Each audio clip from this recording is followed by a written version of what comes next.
വരെ ഇടേണ്ടിയിരിക്കുന്നു. മാതാപിതാക്കളും ആ കാര്യത്തിൽ എല്ലാ മക്കളെയും ഒരുപോലെ കാണാൻ ശ്രദ്ധിക്കണമെന്ന് പ്രത്യേകിച്ച് ഉണർത്തേണ്ടിയിരിക്കുന്നു. 4 മക്കളുണ്ടെങ്കിൽ 4 മക്കളെയും മാതാപിതാക്കൾ ഒരുപോലെ കാണണം. ഏറ്റവും വ്യത്യാസം ഉണ്ടാകാൻ പാടില്ല, വ്യത്യാസം കാണിക്കാൻ പാടില്ല. അതുപോലെ തന്നെ 4 മരുമക്കൾ വീട്ടിലുണ്ടെങ്കിൽ ആ 4 മരുമക്കളോടും ഒരേ സമീപനം കാഴ്ചവെക്കണം. മാതാപിതാക്കൾ ആ വിഷയത്തിൽ മാനസികമായി ഉയർന്നേ പറ്റൂ.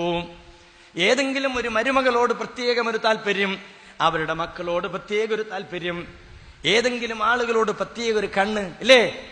ഇന്ന മരുമകളുടെ അമ്മോശ വാപ്പിമ്മയും വന്നുണ്ട് പോയി എന്നുണ്ട്. ആ കുട്ടികൾക്ക് എന്തെങ്കിലും അസുഖം വന്നാൽ ശ്രദ്ധയുണ്ട്. അങ്ങനത്തെ ഒരു വിവേചനം മാതാപിതാക്കളിൽ നിന്ന് മക്കളിലേക്ക് ഉണ്ടാകാനും പാടില്ല.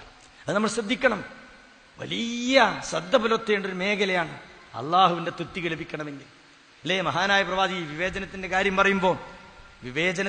പറയുമ്പോൾ റസൂലുള്ളാഹിന്റെ അരികിലേക്ക് ഒരു സഹാബി ഒരു കുട്ടിനെയും പിടിച്ചിട്ട് ഇങ്ങനെ വന്നു.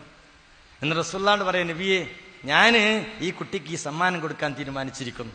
എന്തോ ഒരു കാര്യപ്പെട്ടൊരു ഗിഫ്റ്റ് മോന് കൊടുക്കുന്നത് റസൂലുള്ളാഹി കൂടി ഒന്ന് കണ്ടോട്ടെ എന്ന് വിചാരിച്ചിട്ട് മഹാനായ പ്രവാചകൻ കൊണ്ട് പറയാൻ, നബിയെ, ഇത് ഞാൻ എൻ്റെ കുട്ടി കൊടുക്കാൻ വേണ്ടി തീരുമാനിച്ചിരിക്കുന്നു. അല്ലാഹുവിന്റെ റസൂൽ ഒറ്റ ചോദ്യം ചോദിച്ചു, എല്ലാ മക്കൾക്കും ഈ കൊടുക്കുന്നുണ്ടോ ചോദിച്ചു. എനിക്ക് വേറെ കുട്ടികളൊക്കെ ഉണ്ടോ ചോദിച്ചുണ്ട്. എല്ലാവർക്കും ഈ ഇങ്ങനെ കൊടുക്കുന്നുണ്ടോ ചോദിച്ചു. ഇല്ല റസൂലേ. അള്ളാഹുവിന്റെ റസൂൽ അവിടെ തിരുത്തുന്നു, ഇഅ്ദിലൂ ഫീ ഔലാദിക്കും, മക്കൾക്കിടയിൽ വേർതിരിവ് കാണിക്കല്ലേ.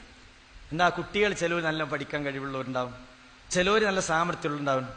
ചില മക്കളിൽ 5 8 മക്കളുണ്ടോ, എത്ര മക്കളാകട്ടെ, ചില മകനിൽ നിന്നാക്കരം കാര്യമായിട്ട് വരുമാനം, അപ്പോൾ ഓൻ്റെ പ്രത്യേക പരിഗണന.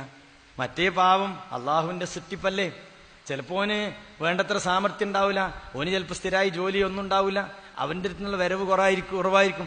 അപ്പോൾ ഓനെ വിഷമിപ്പിക്കുക, ഓൻ്റെ ഭാര്യയെ വിഷമിപ്പിക്കുക, അവൻ്റെ കുട്ടികളെ ശ്രദ്ധിക്കാതിരിക്കുക, ഇങ്ങനത്തെ ഒക്കെ 2 കണ്ണ് സുഹൃത്തുക്കളെ കാണിച്ചാൽ അള്ളാഹ് ശരിക്കാണ് കൈകാര്യം ചെയ്യും. പ്രവാചകൻ ചോദിക്കുന്നു, അനക്ക് ബാക്കിയുള്ള കുട്ടികളൊക്കെ അല്ലേ, അവർക്കൊക്കെ ഇനി തുല്യ നിലയിൽ കൈകാര്യം ചെയ്യുന്നുണ്ടോ? ആ സമയത്ത് ആ സഹോദരൻ പറഞ്ഞു, എല്ലാവർക്കും ഇതുപോലെ അത് കൊടുത്തിട്ടില്ല. എങ്കിൽ പ്രവാചകൻ തിരുമേനി പറയുന്നു, വലാ തുസ്ഹിദുനീ അലാ ജൗരിൻ, ഈ തമ്മാടിത്തത്തിന്, ഈ അനീതിക്ക് എന്നെ സാക്ഷി നിർത്താനാണോ ഈ കുട്ടിനെയും വലിച്ചെന്റെ മുന്നിലേക്ക് നീ വന്നതെന്ന് പറഞ്ഞ് ഇഅ്ദിലൂ ഫീ ഔലാദിക്കും, മക്കൾക്കിടയിൽ നീതി പുലർത്തണേ എന്ന് മഹാനായ പ്രവാചകൻ സ്വല്ലല്ലാഹു അലൈഹി വസല്ലം പറയാൻ. ആലോചിച്ച് നോക്കായിരുന്നോ പ്രിയപ്പെട്ടവരെയും?